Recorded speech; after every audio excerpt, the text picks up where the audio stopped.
frères et sœurs, soyez les bienvenus à ce jour du 27 mars. Nous sommes jeudi 27, comme d'hab. Donc nous prenons notre vie. C'est un choix qu'on a fait d'étudier la parole de Dieu. Et vous aussi, qui voulez voir cette vidéo, donc faites un choix. Parce que la vie chrétienne, c'est un choix. C'est une vie de tous les jours. Et ici, nous voulons vous offrir aussi les moyens d'étudier la Bible. Donc voilà, soyez les bienvenus, nous sommes à Péniel. Nous allons nous présenter. Voilà, je suis votre frère Edo Ekisungou, donc de l'église Péniel, la fraternité évangélique des Pentecôtes de Péniel. Voilà. Moi c'est Christian. En général on m'appelle frère Christian. Moi c'est Gina. Et moi c'est Christelle. Voilà, Christelle. Et Enchantée. Et notre frère Christian. Bienvenue, nous allons aujourd'hui parler d'un sujet très important, Éden. Qu'est-ce qui s'est passé dans Éden? Donc, pour cela, nous allons inviter notre pasteur Christian Delso pour nous dire un peu ce qui s'est passé à Éden. Amen. Amen. Alors pour commencer, avant toute chose, faites des prières de supplication. Amen. Éternel, notre Dieu, notre Père, nous te demandons nos grâce. Béni sois-tu et gloire à toi. Nous te remettons encore cette parole ce soir au nom de toi, Seigneur.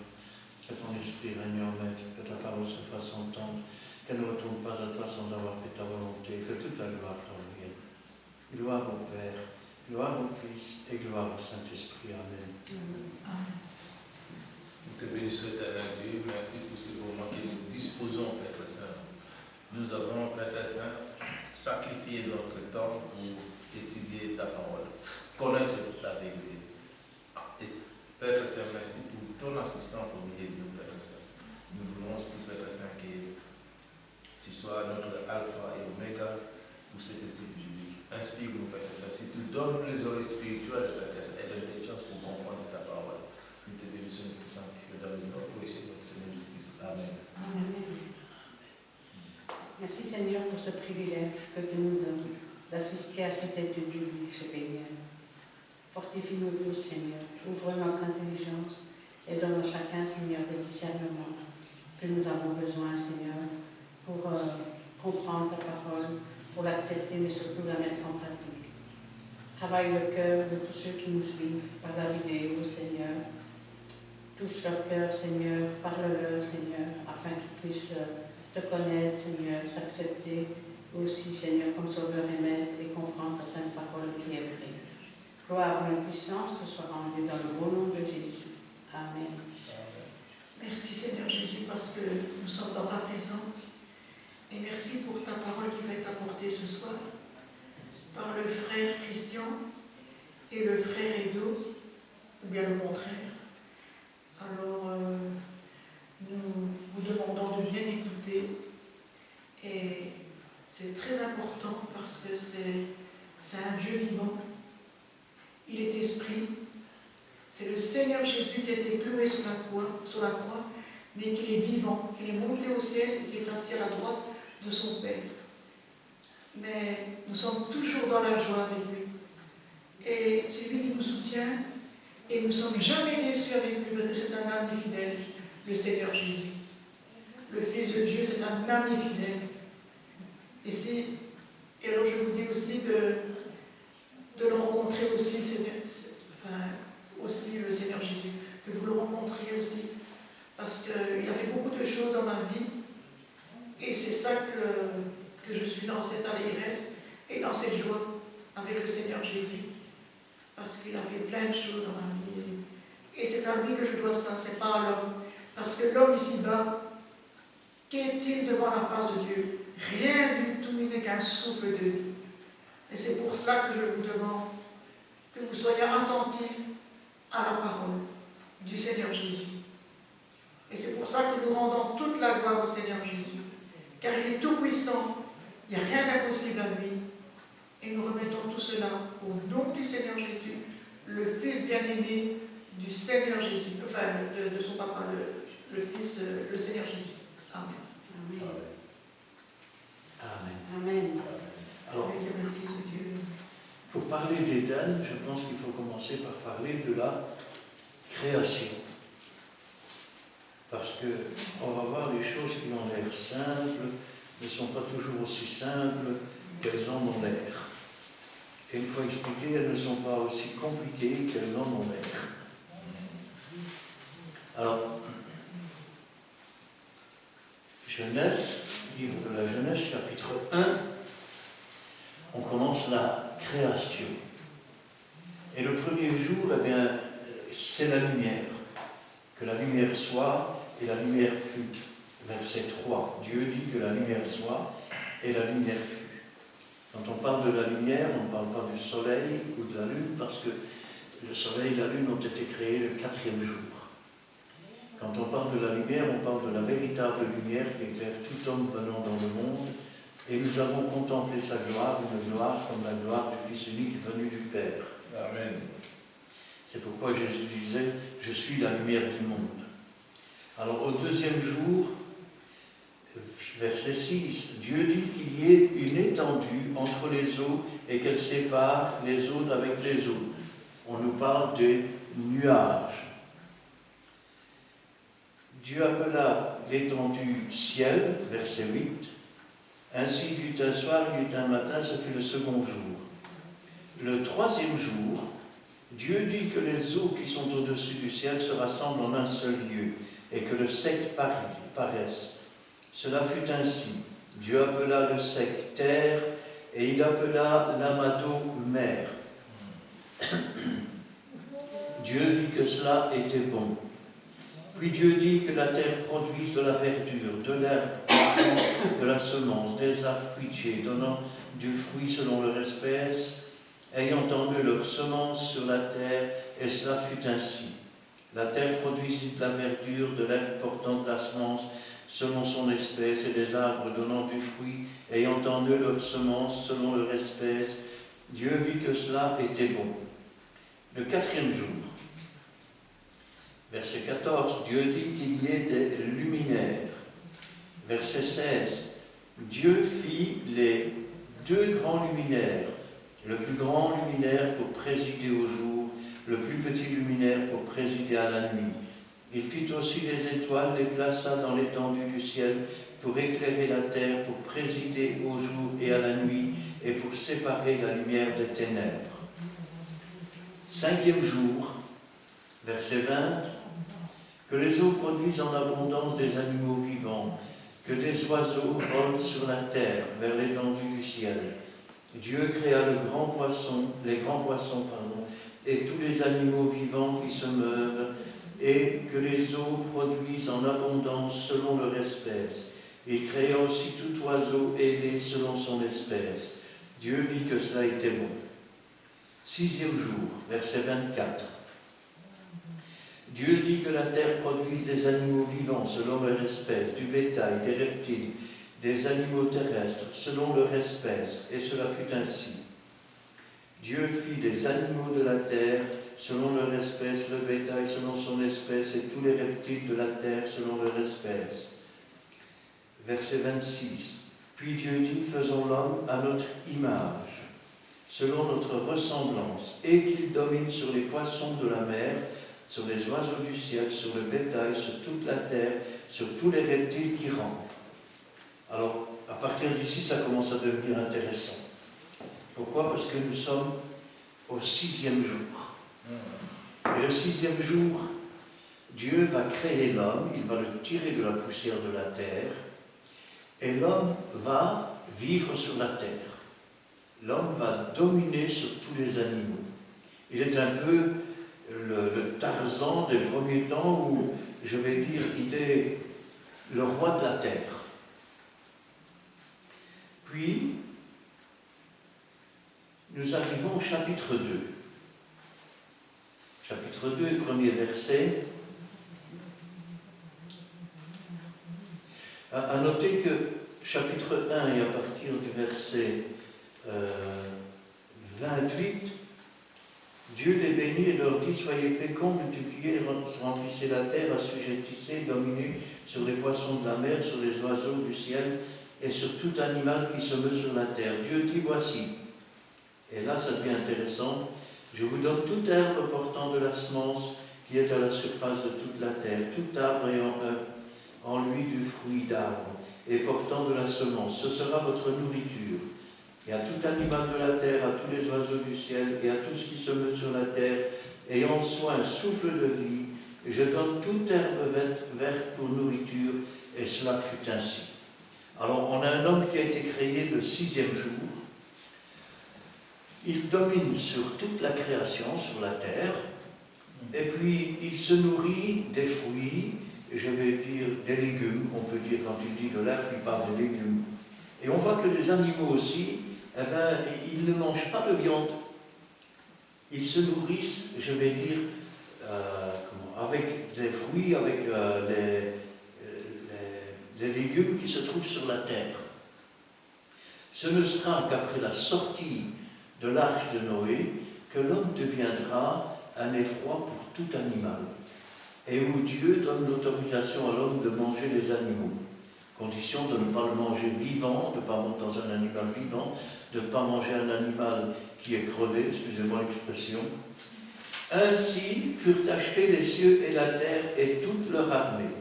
Alors, souvent, qu'est-ce qu'on nous dit? On nous dit, de par, je vais dire, l'habitude, de par la coutume, que Dieu a travaillé 6 jours et que le 7e, il se reposait. Or, écoutez ce qui est marqué. Ainsi furent achevés les cieux et la terre et toute leur armée. Dieu acheva au 7e jour son œuvre qu'il avait faite. Et il se reposa au 7e jour de toute son œuvre qu'il avait faite. Ce qui veut dire que Dieu n'a pas terminé son œuvre. Quand on dit qu'il n'a pas terminé son œuvre, il a établi les choses, il a créé tout ce qui vit, il a fait de l'homme un roi sur la terre, mais maintenant, il va terminer son œuvre le 7e jour. Alors, lorsque l'Éternel fit la terre et les cieux, c'est pour ça qu'on trouve parfois bizarre que Dieu reprend 2 fois le même récit et on a l'impression qu'il y a des petites différences. Alors, lorsque l'Éternel fit la terre et les cieux, aucun arbuste des champs n'était encore sur la terre et aucune herbe des champs ne germait. Car l'Éternel Dieu n'avait pas fait pleuvoir sur la terre, et il n'y avait point d'homme pour cultiver le sol. Mais une vapeur s'éleva de la terre et arrosa toute la surface du sol. L'Éternel Dieu forma l'homme de la poussière de la terre, il souffla dans ses narines un souffle de vie, et l'homme devint une âme vivante. Il va ensuite lui demander de dominer sur toute la terre, sur tous les animaux. Après avoir fait cela, le 7e jour, il termine son œuvre. Et que fait-il le 7e jour? Puis l'Éternel Dieu planta un jardin en Éden. Alors, le mot Éden signifie bonheur, félicité, délice. Ça signifie, je vais dire, un enclos, un domaine royal. Je vais dire, de la traduction de l'hébreu en grec, on appelle ça Gan. Hein? Et voilà que Dieu a fait un jardin fermé. Alors souvent, quand on se représente le jardin d'Éden, on se représente Adam, Ève et tous les animaux de la création. Sauf que le jardin, il a été fait, Dieu a mis, je vais dire, tous les arbres dedans, et puis on nous dit, et il y mit l'homme qu'il avait formé. On ne nous dit pas qu'il a mis les animaux. Les animaux continuaient à vivre sur la terre, ils continuaient à vivre dans des milieux sauvages, où seul Adam, finalement, avait mis les pieds, et Dieu. Et l'Éternel Dieu fit pousser du sol des arbres de toute espèce agréables à voir et bons à manger. Puis on nous dit encore quelque chose. et l'arbre de vie au milieu du jardin. Ce jardin, je vais dire, on nous le décrit, et l'arbre de vie, eh bien, il trouve ses racines en Dieu. L'arbre de vie, c'est la nourriture qui conduit à la vie éternelle. On pourrait dire qu'aujourd'hui, notre arbre de vie, c'est la parole de Dieu. Amen. En ce temps-là, ils étaient dans le jardin et ils se nourrissaient de la parole de Dieu. Il est dit aussi que l'arbre de la connaissance du bien et du mal se trouvait là. Alors, l'arbre de la connaissance du bien et du mal. Dieu ne connaissait que le bien. Et on parle de cela avant même la création de la terre. Et puis un jour, un ange qui se nommait Astre Brillant, qui était le plus beau des anges, un des chefs des anges, a entraîné derrière lui un tiers des anges. Ils se sont rebellés contre Dieu. Alors il y eut dans le ciel une guerre terrible, une guerre qu'ils ont perdue.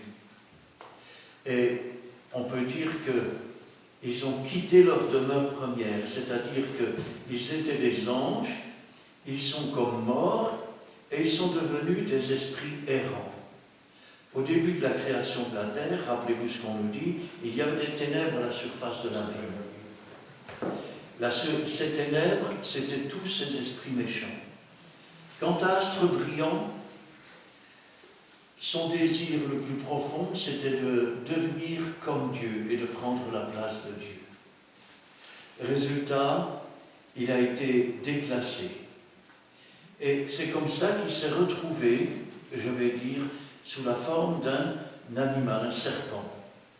Mais ce n'était pas un serpent physique comme on le pense, c'était un serpent spirituel. Comme ce jardin était un jardin, je vais dire, des merveilles. On peut dire que, même si on nous définit l'endroit où il se trouve, d'ailleurs on peut lire au verset 10, un fleuve sortit de l'Éden pour arroser le jardin. Il se divisait en 4 bras. Le nom du premier est Pichon. Puis vous en avez un deuxième au verset 13 qui est Guillon. Puis vous avez un troisième au verset 14 qui est Ikédel. Et le quatrième qui est l'Euphrate. Alors, certains pensent que ce jardin se trouvait en Arménie parce qu'il y a le Pichon et puis dans leur ville il y a le Rion. Hein. D'autres pensent que c'est le Gange, l'Euphrate, le Tigre et le Nil. Mais dans la réalité, réfléchissons peu mais bien, où se trouvait ce jardin? C'est une bonne question, ça. Du côté de l'Orient. Oui, mais de quel Orient? Parce que je rappelle quand même que, après que la terre fut construite, elle a quand même été inondée. Et je rappelle que des continents entiers se sont retrouvés sous les mers. Dans les déserts aujourd'hui, on retrouve des coquillages et des poissons qui sont momifiés. La preuve que la mer s'y trouvait. Ça veut dire qu'il y a eu un remue-ménage. Maintenant, quand on nous parle de ce jardin, on voit que ce n'est pas un jardin ordinaire. Parce que c'est un jardin qui est le bonheur, qui est la félicité, qui est le délice. Regardez ce que Jésus dira à ce brigand. Aujourd'hui même, tu seras avec moi dans le paradis. Mais le paradis, ce n'est pas un lieu qui est en haut, qui est en bas, ou qui est... Jésus disait, si on vous dit le royaume des cieux est ici ou il est là, n'y allez pas, ne le croyez pas, car le royaume des cieux est au milieu de nous. Ce jardin, on peut le considérer comme une autre dimension. On peut considérer qu'il s'agit du paradis. Le mot paradis signifie jardin. Et tant qu'ils étaient purs, eh bien, il était dans ce jardin. Et vous remarquerez que, à part le serpent, on ne nous parle pas d'autres animaux. On nous dit simplement que Dieu dit à Adam de donner des noms aux animaux. Et il a fait venir les animaux près de lui. Ça veut dire que les animaux ont eu accès à l'entrée du jardin et il leur a donné des noms à chacun. La Bible nous dit aussi que dans ce jardin, il était bien seul. Donc l'Éternel, verset 9, l'Éternel, Dieu, fit pousser du sol des arbres de toute espèce, agréables à voir, bons à manger, l'arbre de la vie qui est au milieu du jardin, et l'arbre de la connaissance du bien et du mal. L'arbre de la connaissance du bien et du mal. Dieu avait connaissance de cela. D'ailleurs, le serpent lui dira, tu deviendras comme Dieu, ayant la connaissance du bien et du mal. La différence, c'est que le serpent, il avait la connaissance du mal parce qu'il avait fait le mal. Et Dieu avait la connaissance du bien, et il a eu la connaissance du bien et du mal parce qu'il a subi le mal de la part de Astre Brillant, qui est devenu le serpent ancien et qui sera le dragon des derniers temps. Il faut dire qu'il se nourrit bien. Alors, que sont ces arbres? Aujourd'hui, l'arbre de la connaissance du bien et du mal existe toujours. Il ne faut même pas le chercher dans un jardin quelconque. Ayant tous commis le péché, nous avons la connaissance du mal. Autrefois, Adam avait la connaissance du bien, et par la désobéissance, il a appris la différence entre le bien et le mal. Nous avons eu la connaissance du mal, parce que tous sont péchés. Pas un n'est parfait. Seul Jésus qui est venu en chair était parfait. Et nous apprenons le bien. Pourquoi? Parce que la résurrection et la vie est venue au milieu de nous. Ainsi donc, j'aimerais prendre quelques passages avec vous.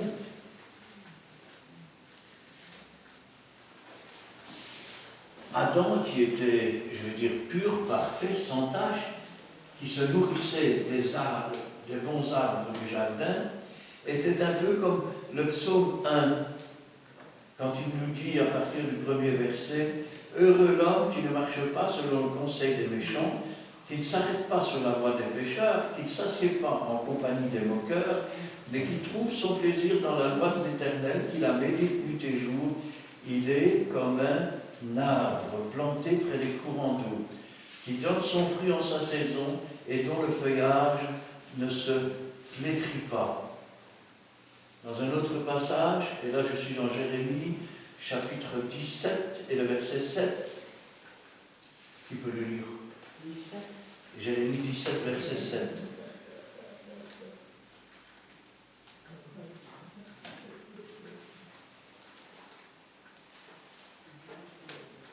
Psaume, Proverbe, Ecclésiaste, Cantique, Ésaïe, Jérémie.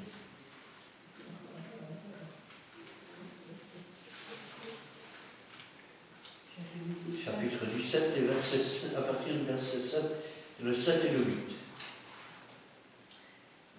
Béni soit l'homme qui se confie dans l'Éternel, et dont l'Éternel est l'espérance. Il est comme un arbre planté près des eaux, et qui étend ses racines vers le courant. Amen. Amen. Amen. Et puis, tiens, je vais te demander Marc, chapitre 8, et le verset 23.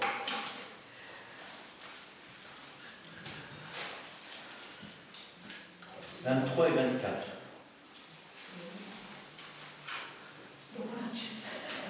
Marc.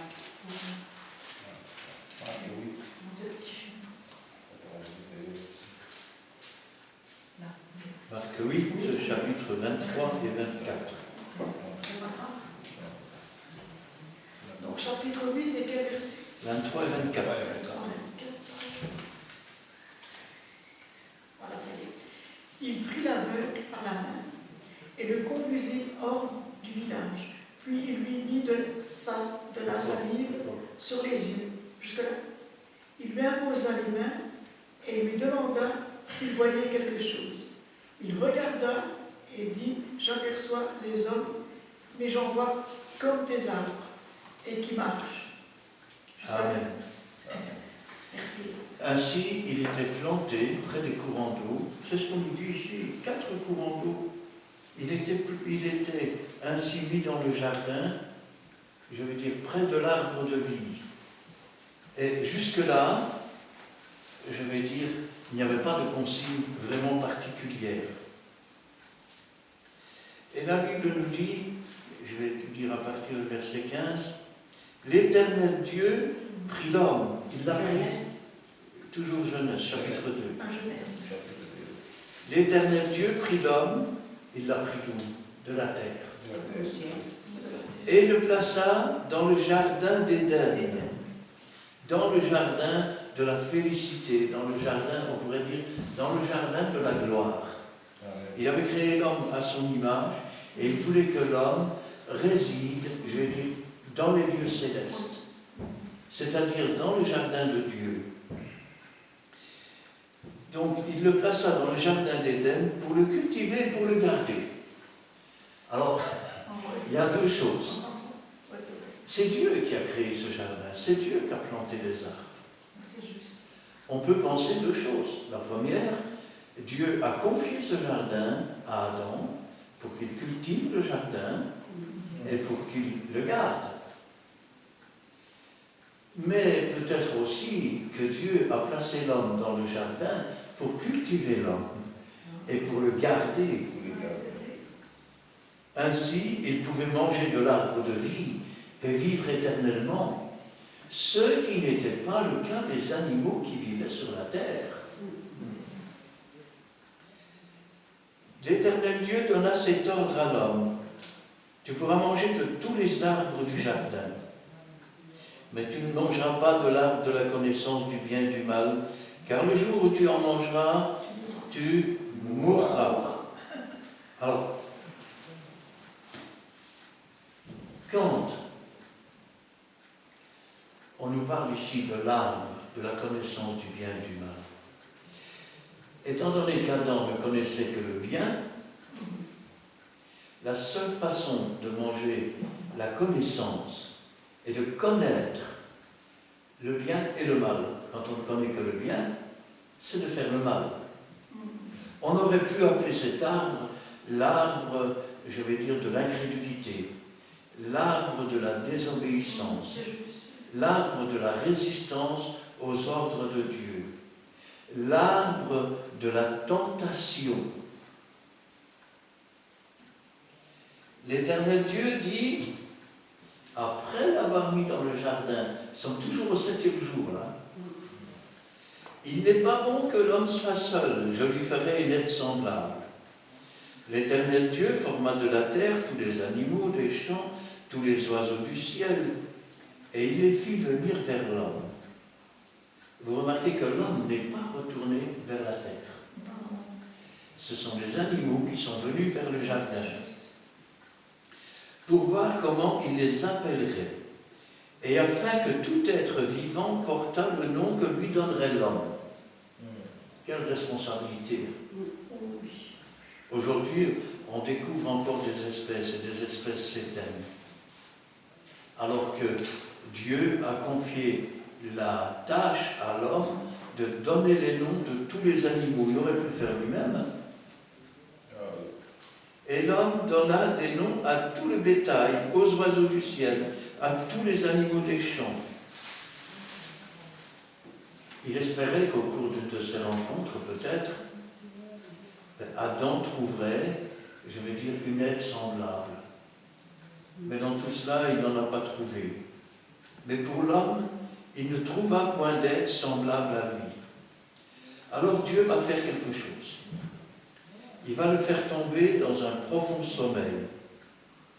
Et puis, l'homme va s'endormir. Nous sommes au verset 21. Et il va prendre l'une de ses côtes, il va refermer la chair à sa place. Et l'Éternel Dieu forma une femme de la côte qu'il avait prise de l'homme et l'amena vers l'homme. voilà un récit qui a fait l'objet de bien de rigolades. Et aujourd'hui, on pourrait encore comprendre, mais il y a 2000 ans d'ici, ou 3000 ans d'ici, ou 4000 ans d'ici, je vous raconte que Dieu a coupé un homme, qu'il a enlevé une côte, qu'il a fait une femme avec. Ben, déjà, si vous essayez d'enlever une côte à un homme à ces époques-là, l'homme il meurt. Ce dont Dieu parle, c'est une chose qui est, je vais dire, médicalement impossible. Sauf qu'il n'est pas un homme, il est Dieu. Et il fait ce qu'il veut. Ce qui veut dire que, quelque part, l'homme était inachevé. Inachevé dans la mesure où il lui manquait sa moitié. Il lui manquait son être semblable. Et pour fabriquer cet être semblable, il va prendre la côte de l'homme. Et avec ça, il va fabriquer le féminin d'Adam. Quand je pense à ça, je pense aux savants qui aujourd'hui essayent de fabriquer des êtres à partir de cellules.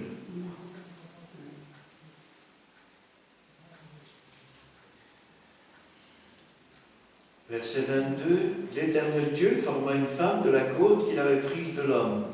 Il l'amena à l'homme. Et comme l'homme, il a reçu pour tâche de donner des noms à tout, voyons ce qu'il va dire. Et l'homme dit, voici cette fois celle qui est os de mes os et chair de ma chair. On l'appellera femme. Dieu ne l'a pas appelée femme. Dieu a créé l'homme, la femme, il leur, au pluriel, a donné le nom d'homme. Homme féminin, homme masculin. Mais lui, il l'a appelée femme, parce qu'elle a été prise de l'homme. C'est pourquoi l'homme quittera son père, sa mère, s'attachera à sa femme, ils deviendront une seule chair.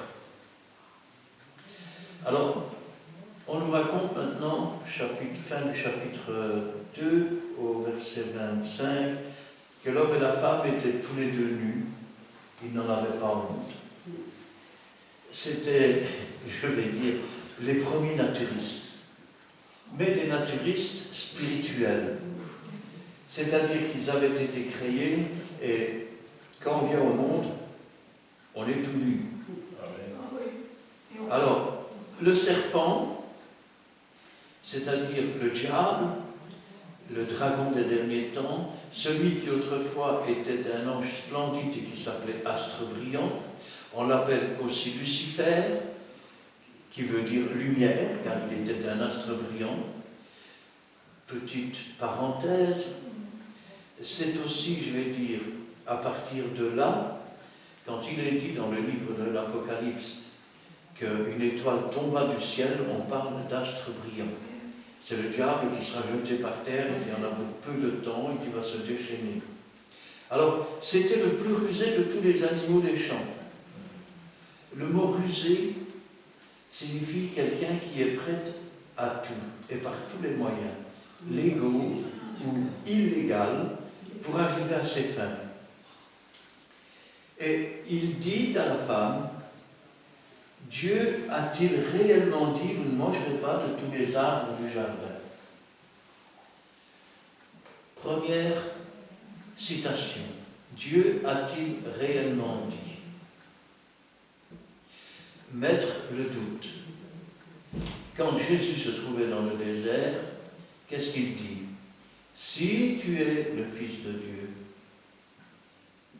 ordonne que ces pierres se changent en pain. Si tu es le Fils de Dieu, jette-toi en bas, car il a donné des ordres à ses anges pour qu'ils te portent sur leurs mains. Il l'avait transporté. Si tu es le Fils de Dieu, agenouille-toi devant moi, et je te donnerai tous les royaumes de la terre. Le diable est ainsi un menteur.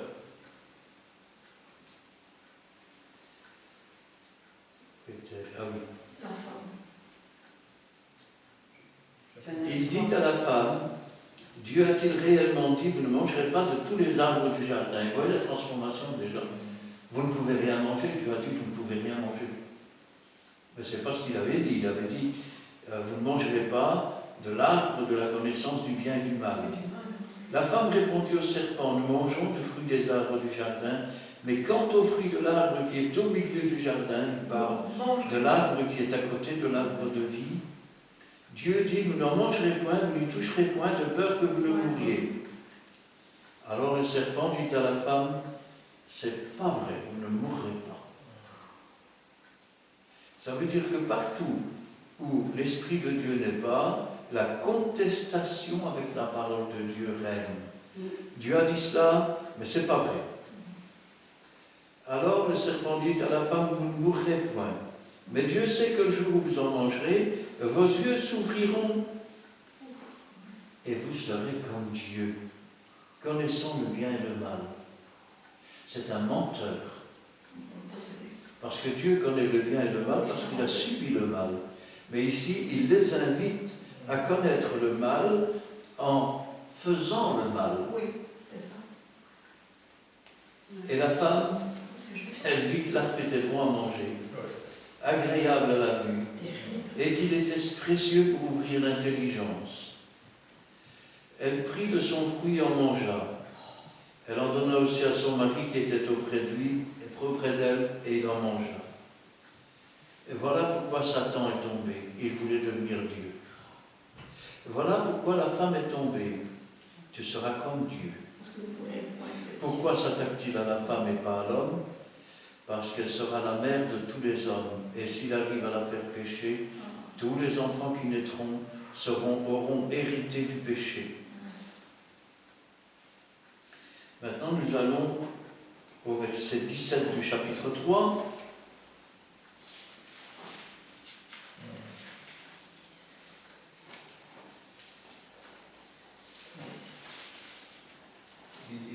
Jusqu'à la fin du verset 19, qui va lire. Il dit alors, ou bien toi, il dit Il dit alors, puisque tu as écouté la voix de la femme et que tu as mangé de l'arbre au sujet duquel je t'avais donné cet ordre, tu n'en mangeras point. Le sol sera maudit à cause de toi. C'est ta force de peine que tu en tireras ta nourriture et tous les jours de ta vie. Il te produira des épines et des ronges et tu mangeras de l'herbe des champs.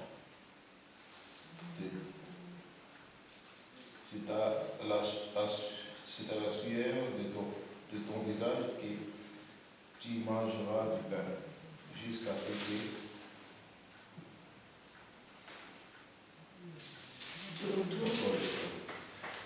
que tu retournes dans la terre d'où tu as été pris. Car tu es poussière et tu retourneras dans la poussière. Amen. Amen. Quand Dieu va demander des comptes, déjà quand il va entendre la voix de Dieu, une transformation s'est produite. La première, ils découvrent qu'ils sont nus. Pour la première fois depuis leur existence, il leur manque quelque chose. La nudité, c'est cela. Il leur manque quelque chose pour cacher ce qu'ils sont. Alors, avec quoi vont-ils cacher leur nudité? Avec des feuilles de figuier. Je vous le déconseille parce que c'est irritant. Mais quand vous vous cachez parmi les arbres de la forêt, je vais le dire autrement, quand vous vous cachez au milieu du monde et derrière les prétextes, laissez-moi vous dire que c'est tout aussi irritant. Parce que le péché, on sait qu'il est là. On sait que les malversations sont là. On sait que les escroqueries sont là, que la violence est là. Et quand on est pris sur le fait, on est honteux. Eux, ils se cachent parmi les arbres du jardin quand ils entendent la voix de Dieu. Et pourquoi ils se cachent? Parce qu'avec la désobéissance est rentrée la peur. Et la peur existe depuis dans ce monde et elle s'est multipliée. J'ai peur de perdre mon emploi. Je me demande comment je vais payer le mois prochain. Est-ce que je vais pouvoir encore louer une maison ou est-ce que je vais devoir partir? J'ai peur de ce qui va se passer dans mon entreprise. J'ai peur de rater mon train. J'ai peur de me lever en retard. J'ai peur d'être malade. J'ai peur de mourir.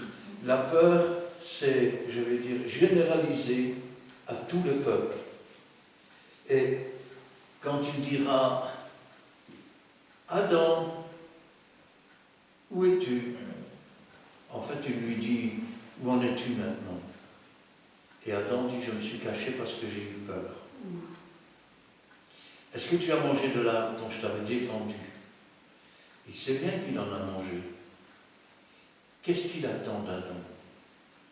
Seigneur, pardonne-moi, j'ai douté de ta parole. Seigneur, je ne suis plus digne d'être ton enfant. Mais non, c'est pas moi. C'est la femme que tu as mis à côté de moi. Et la femme, pourquoi tu fais cela? Elle ne reconnaîtra pas ses fautes, elle ne prendra pas ses responsabilités. C'est pas moi, c'est le serpent qui m'a tenté.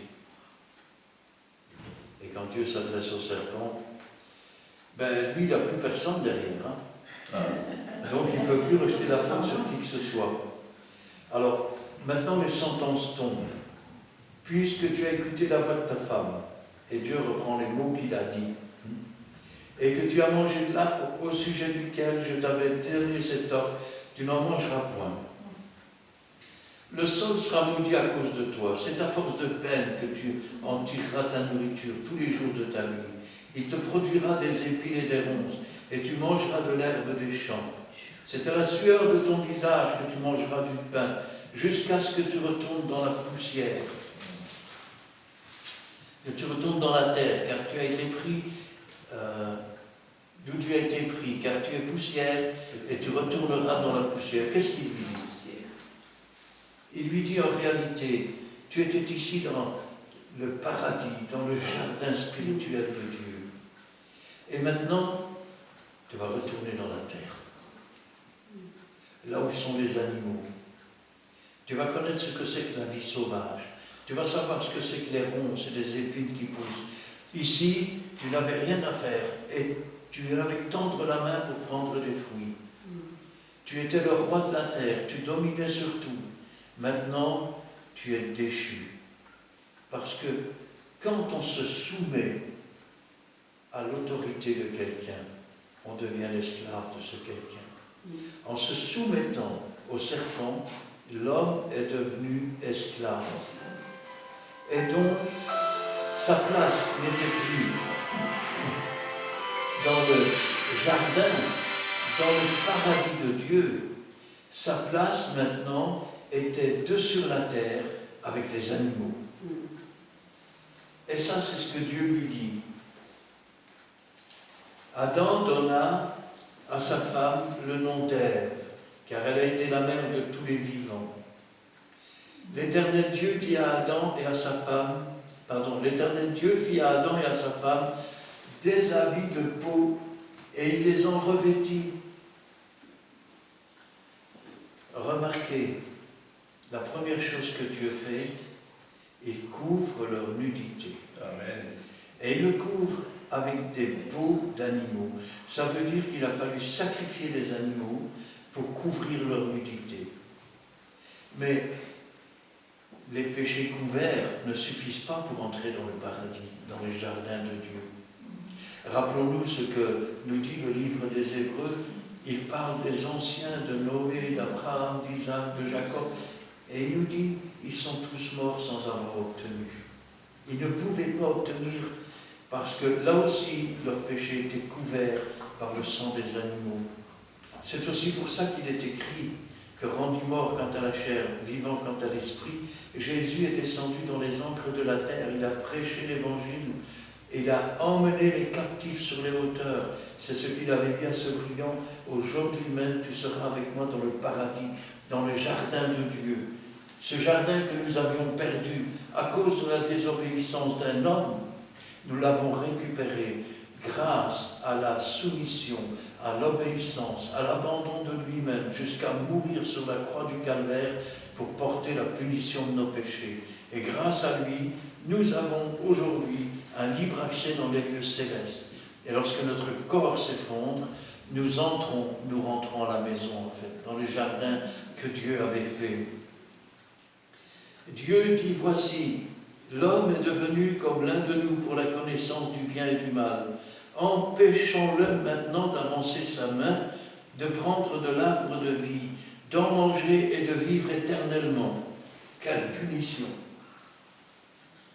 À partir de maintenant, Dieu va empêcher de prendre l'arbre de vie et de le manger pour ne pas qu'il vive éternellement. On pourrait dire, la punition est trop dure, Seigneur. Mais quelle bonté, quelle miséricorde. Essayez d'imaginer un Adam qui, dans ce jardin spirituel, tout en étant un pécheur, tout en connaissant la peur et la nudité,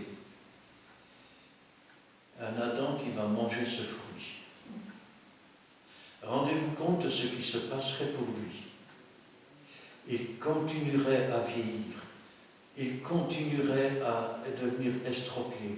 Sa chair commencera à pourrir sur lui et il ne pourrait pas mourir. Il devrait continuer à vivre et à supporter cela. Quand Dieu a parlé de la mort, il a parlé du fait que l'âme quitterait le corps, que le corps serait abandonné, car l'homme a été créé à l'image de Dieu, corps, âme, esprit, comme Dieu, le Père, le Fils et le Saint-Esprit, en 3 parties. Amen. Et donc, quand Jésus est venu, il nous a donné la rédemption de l'âme. Et il nous invite à recevoir le Saint-Esprit, sans lequel nous n'aurons pas le droit à la résurrection. Mais grâce, je vais dire, à ce qu'il a accompli, au Saint-Esprit qui est venu, nous avons part à la résurrection. Et là, nous recevons la rédemption de notre corps. Et là, la Bible nous dit, Dieu le chassa du jardin d'Éden pour qu'il cultivât la terre d'où il avait été pris. Amen. C'est fini maintenant le jardin spirituel. C'est fini ce paradis dans lequel Dieu a invité ce brigand, dans lequel il a emmené les captifs, dans lequel les enfants de Dieu qui décèdent, puisqu'on appelle ça décéder, eh bien, entrent avec leur âme en attendant la résurrection de leur corps. Maintenant, il est jeté de ce jardin spirituel, de ce lieu, je vais dire, d'où Jésus apparaîtra un jour sur les nuées pour enlever les siens. Il est chassé de là et il est jeté sur la terre. Non pas qu'il a été jeté de haut, mais il est sorti du spirituel, il est entré dans l'animal. C'est pour ça que dans certains passages, on nous dit que c'est l'homme animal qui naît premier, ensuite l'homme spirituel.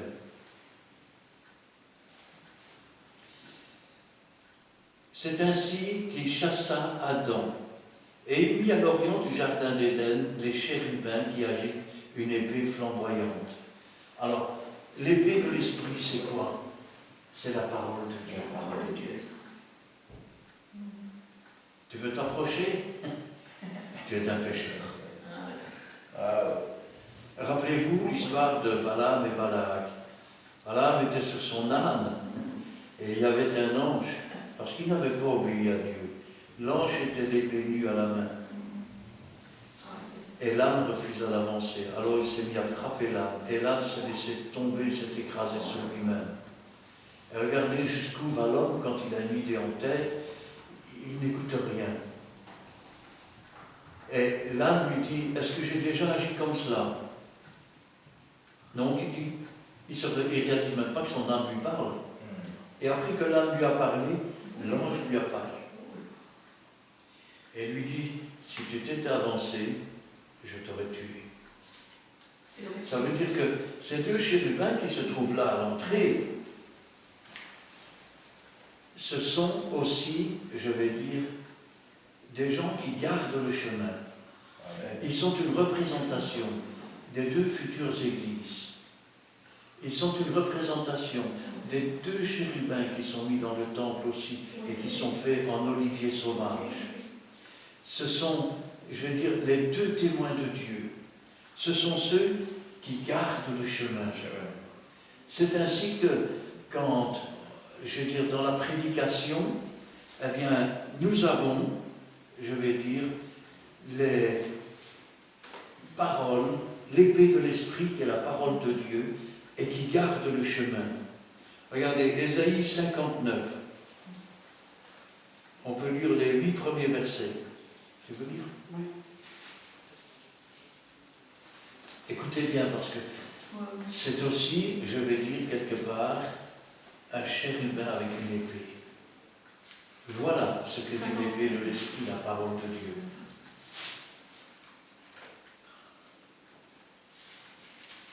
Donc les 8 premiers versets.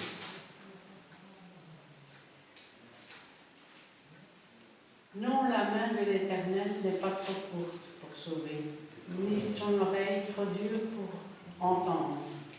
Mais ce sont vos crimes qui mettent une séparation entre vous et Dieu, car ce sont vos péchés qui vous cachent sa face et l'empêchent de vous écouter, car vos mains sont soufflées de sang, et souillées de sang, pardon, et vos doigts de crime. Vos lèvres profèrent le mensonge, votre langue fait entendre l'iniquité. Nul ne se plaint avec justice, nul ne se plaide avec droiture. Ils s'appuient sur des choses vaines et disent des faussetés. Ils conçoivent le mal et enfantent le crime. Ils couvrent des œufs de basilic et ils tissent des toiles d'araignée. Ceux qui mangent de leurs œufs meurent. Et si l'on en brise un, il sort une vipère. Leurs toiles ne servent point à faire un vêtement, et ils ne peuvent se couvrir de leur ouvrage. Leurs œuvres sont des œuvres d'iniquité, et les actes de violence sont dans leurs mains. Leurs pieds courent au mal, et ils ont hâte de répandre le sang innocent. Leurs pensées sont des pensées d'iniquité. Le ravage et la ruine sont sur leur route. Ils ne connaissent pas le chemin de la paix. Et il n'y a point de justice dans leur voie. Ils prennent des sentiers détournés. Quiconque y marche ne connaît point la paix. Amen. Amen. On voit ici que le péché va empêcher de voir. Quand Jésus a dit « Le royaume des cieux est au milieu de vous », ça veut dire que ce jardin, il est au milieu de nous. Quand Jésus a dit « Je suis avec vous tous les jours », qu'est-ce qui m'empêche de voir Jésus? Pourquoi je ne le vois pas? Heureux ceux qui ont le cœur pur, car ils verront Dieu. La pureté du cœur, c'est une chose qui permet de voir, je vais dire, les plans de Dieu, qui permet de voir l'action de Dieu et qui permet même de voir Jésus. Regardez quand les disciples étaient avec Jésus, ils étaient sur la montagne qu'on appelle la montagne de transfiguration. Le jardin s'est ouvert et Moïse et Élie sont apparus. Et ils ont parlé avec Jésus. Et ensuite une nuée les a couverts. Et lorsque la nuée a disparu, Jésus était tout seul. Quand on nous dit dans la Bible, à la voix d'un archange, un signal donné par Dieu, on nous dit que Jésus apparaîtra sur les nuées.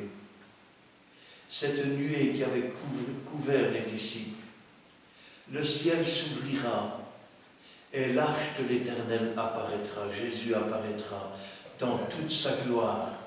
Ça veut dire que quand on vous dit il est ici, il est là-bas, n'y allez pas parce qu'il est au milieu de nous. Amen. Ça veut dire que Jésus est avec nous tous les jours. Ça veut dire que Dieu veut être pour nous. Et souvent, c'est nous qui ne le voulons pas. Si nous prenons Matthieu maintenant, chapitre 6, et on peut lire le verset 24.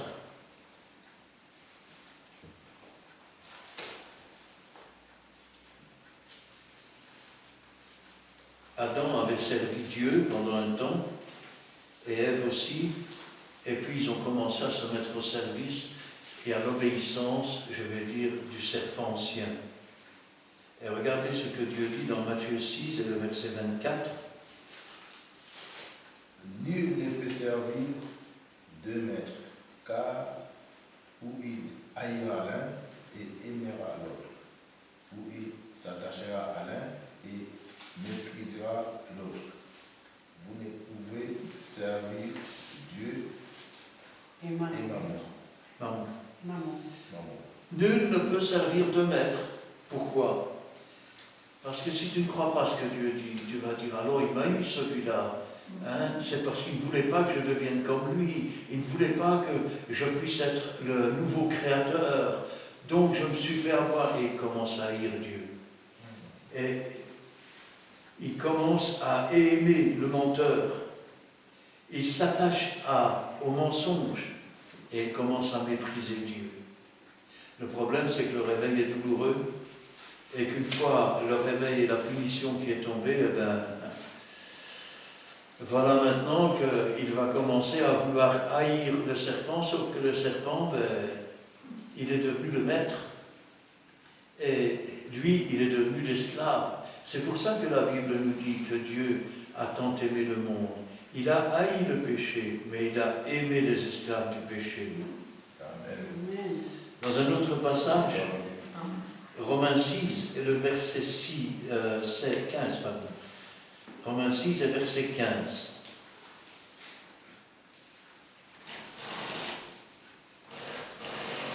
Quoi donc? Pécherions-nous parce que nous sommes non sous la loi mais sous la grâce? Loin de là. Ne savez-vous pas qu'en vous livrant à quelqu'un comme esclave, pour lui obéir, vous êtes esclave de celui à qui vous obéissez? Soit le péché qui conduit à la mort, soit l'obéissance qui conduit à la justice. Quand on voit comment Adam a été chassé du jardin et qu'on voit que finalement il a été chassé pour retourner sur la terre, ça veut dire que ce jardin, ce n'était pas un jardin ordinaire. On ne peut pas y entrer quand on a des péchés. Pour entrer dans le jardin de Dieu, il faut d'abord passer par la repentance. Comment passer par la repentance? Il faut aussi que la foi grandisse dans le cœur. Or, la foi, elle vient de ce qu'on entend. Et ce qu'on entend vient de la parole de Dieu. Et quand nous entendons parler de Jésus-Christ et du sacrifice qu'il a fait et qu'il a accepté, qu'il a subi, parce que nous étions tous des pécheurs, qu'il n'y avait personne pour racheter qui que ce soit, et que lui a porté la punition de nos péchés, que lui a pris notre mort, qu'il a déposé nos péchés dans le séjour des morts ou dans la mer de l'oubli, et qu'ensuite il est ressorti vivant, ça veut dire que le séjour des morts a déjà eu sa part. Elle a déjà eu nos péchés. Mais alors, qu'est-ce qui fait qu'un homme est perdu? Le jugement. C'est le seul jugement qui reste depuis que Jésus a tout accompli sur la croix du Calvaire. C'est que la lumière étant venue dans le monde, ils ont préféré les ténèbres. On pourrait dire autrement. Jésus étant venu dans le monde, ils ont préféré la désobéissance à Dieu, ils ont préféré continuer à manger de l'arbre de la connaissance du bien et du mal. Parce que leurs œuvres étaient mauvaises. Amen. Amen. Gloire à Dieu. Voici aujourd'hui, c'était moi, en long et à large, le jardin d'Éden. Nous sommes arrivés à la fin, nous allons... Juste un petit détail, oui. Quand on dit que Dieu a créé la terre en 6 jours et qu'il s'est reposé le 7e, il faut savoir ceci, c'est que après chaque journée, il y eut un soir, il y eut un matin. Alors comment on peut interpréter cela? Soit Moïse a reçu la révélation le premier jour, il a dormi, donc il y a eu un soir, puis il y a eu un matin. Le deuxième jour, il a eu une révélation, Et donc il a reçu la révélation des 7 jours de la création. Soit, rappelons-nous que un jour est comme 1000 ans. Et 1000 ans sont comme la veille de la nuit pour Jésus et pour Dieu. Ce qui veut dire que le temps réel de la création, où ce sont des journées de révélation, et on peut dire aujourd'hui Dieu m'a révélé une chose, et puis ça a été la nuit, pas de révélation pendant un certain temps. Ça peut durer 6 mois, ça peut durer 1 an, ça peut durer 15 jours, et puis une nouvelle révélation. Ce qui veut dire que le temps de création réellement de la terre, on ne le connaît pas. Et on ne sait pas vraiment comment interpréter cela. Ce qui veut dire aussi que quand, on nous dit que la Terre a 2 millions d'années, alors là, il faut aussi faire attention. On a envoyé une fusée sur la Lune parce que c'est le seul endroit où l'homme n'avait pas mis le pied, où il n'avait rien remué. Et l'épaisseur de la poussière justifiait environ 6000 ans de construction. Wow. Vous allez me dire le carbone 14 alors. Alors qu'est-ce que c'est que le carbone 14? Eh bien, on prend, je vais dire, des particules radioactives, de l'uranium en l'occurrence, et l'uranium, il se transforme avec le temps en plomb. Et suivant la quantité de plomb et d'uranium, on va définir, je vais dire, la datation de l'objet. Sauf qu'il faut admettre qu'il peut y avoir déjà du plomb à l'origine, et qu'ensuite on a fait l'analyse d'un morceau de roche qui était sorti d'un volcan. La moitié de la roche était trempée dans l'eau salée, l'autre moitié était au sec. La partie trempée dans l'eau salée avait à peu près 10 millions d'années, et la partie qui était de l'autre côté avait à peine 6000 ans. Et vous allez me dire, oui, mais alors il y a les couches et il y a les strates. On a retrouvé des arbres entiers qui étaient transformés en charbon de bois sur des couches que l'on prétend avoir plus de 10 000 ans. Ce qui veut dire que toutes les phases qu'on utilise aujourd'hui comme datation, dans les 3/4 des temps, elles sont falsifiées. Elles sont falsifiées. Soit parce qu'il y a eu l'inondation du monde entier et les sels, je vais dire, de radioactivité se sont dissous dans l'eau. Et donc il ne reste que le plomb. Soit parce qu'on a confondu des couches et des strates. Ce sont deux choses différentes. Soit parce que quand il y a eu le volcan de Sainte-Hélène qui a explosé, eh bien, un canyon qu'on pensait qu'il fallait des millions d'années pour le faire en quelques heures, le canyon était fait avec ses couches, avec ses strates.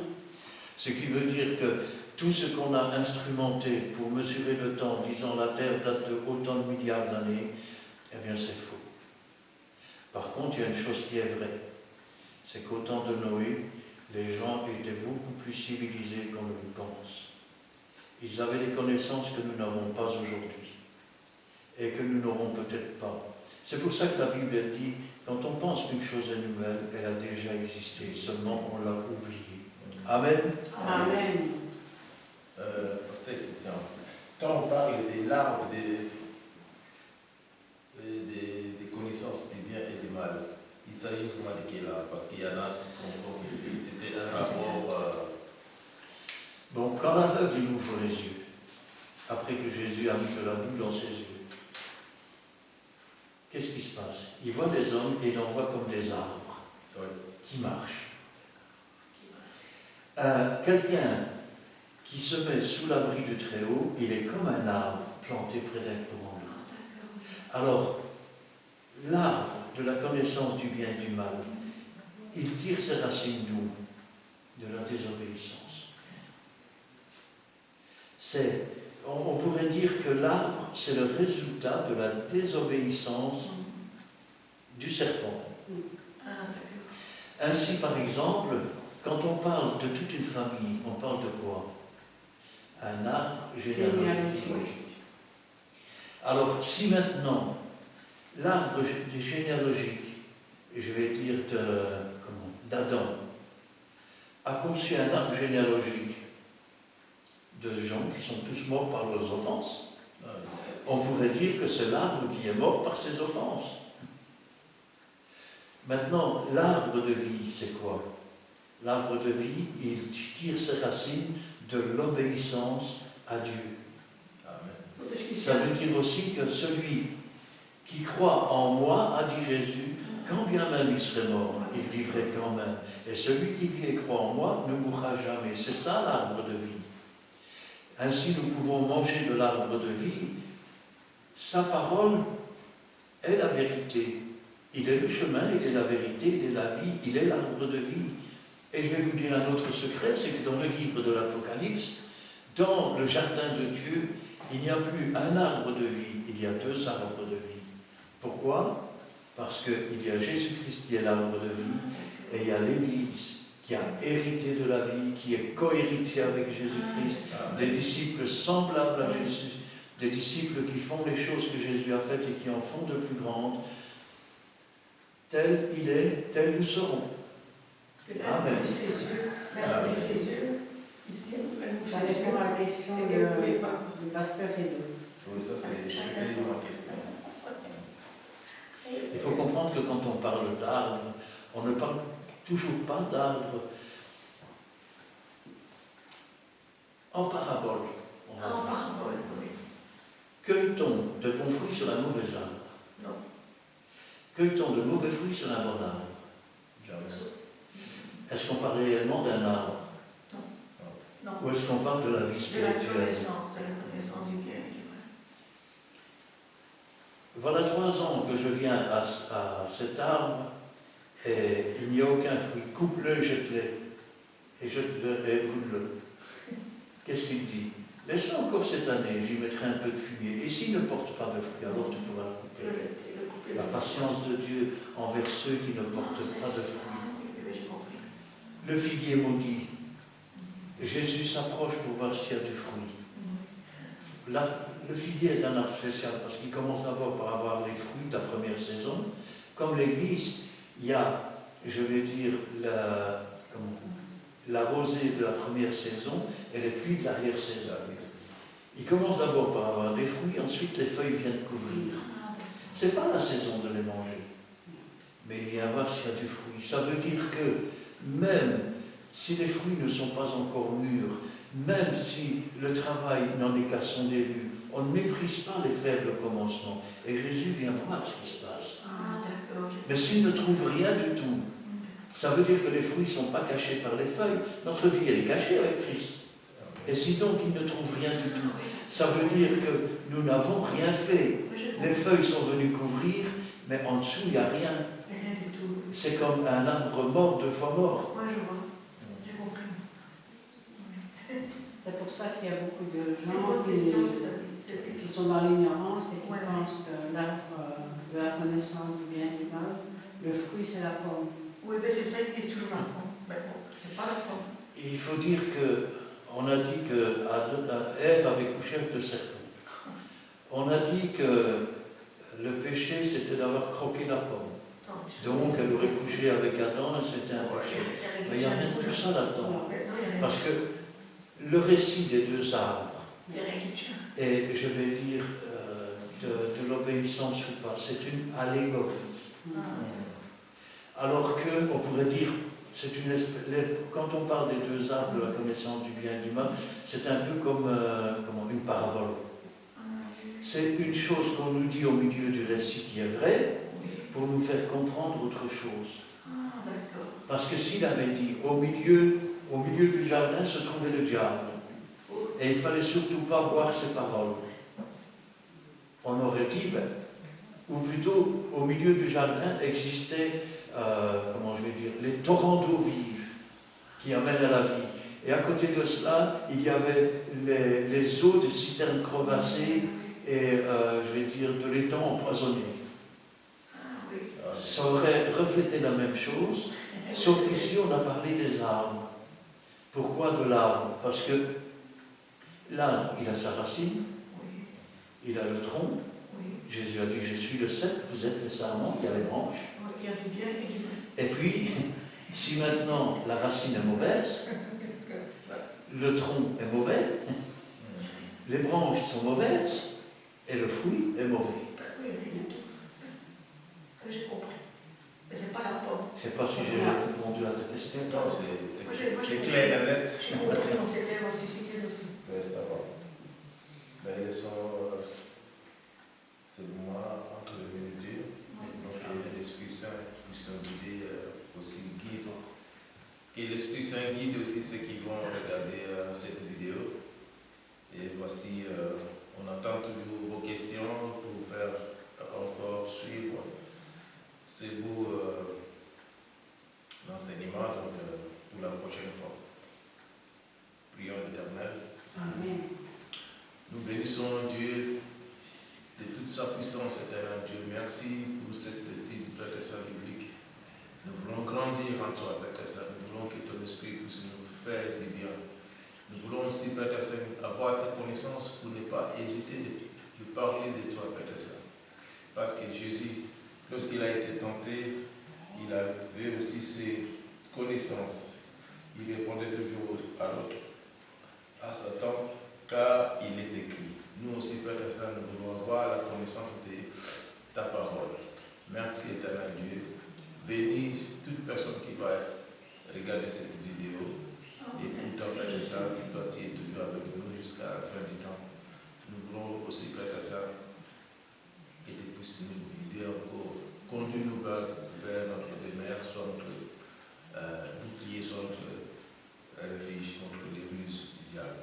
Nous te disons merci, Père Saint, pour la prochaine fois que nous allons encore nous unir pour faire encore ton œuvre. Nous te bénissons dans le nom précieux de notre Seigneur Jésus-Christ. Amen. Amen. Oui, Seigneur, nous te louons, nous te rendons grâce. Béni sois-tu et gloire à toi.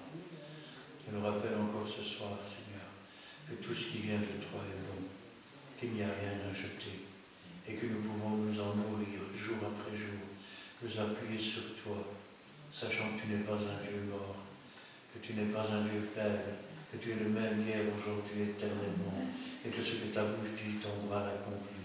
C'est pourquoi nous te remercions, Seigneur, pour ta bonté, pour ta miséricorde.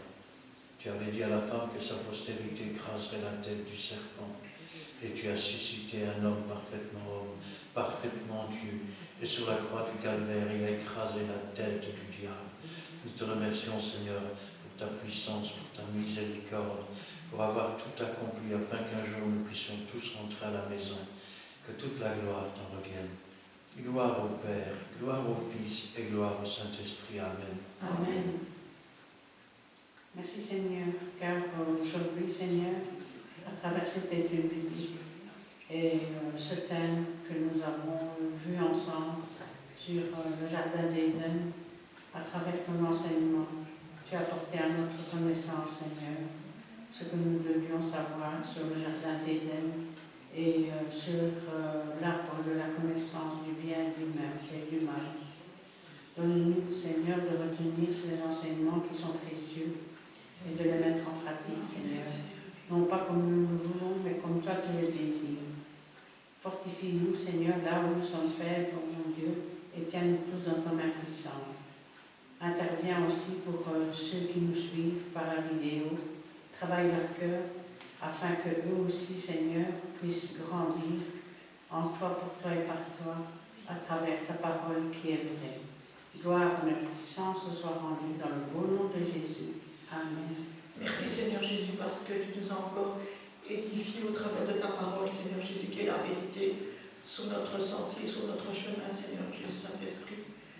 Et puisses-tu parler aux gens du dehors que ça les a édifiés et qu'ils puissent écouter ta parole tous les jeudis, Seigneur Jésus, Saint-Esprit, et qu'ils puissent encore l'écouter sur leur vidéo, Seigneur Jésus, Saint-Esprit.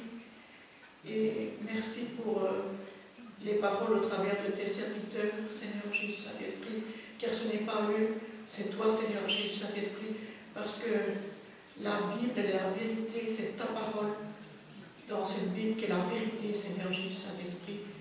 Et là où 2 ou 3 sont assemblés en ton nom, tu es là au milieu de nous, Seigneur Jésus Saint-Esprit. Et merci parce que c'est encore un jour de grâce, c'est encore un jour de toi, Seigneur Jésus Saint-Esprit. Car bientôt, Seigneur Jésus, tu reviendras nous chercher, Seigneur Jésus Saint-Esprit. Alors soyez prêts ceux qui ont écouté cette vidéo, soyez prêts à venir entendre la parole de Dieu. Parce que la parole de Dieu, elle est la vérité. Il est tout puissant et il peut tout pour vous.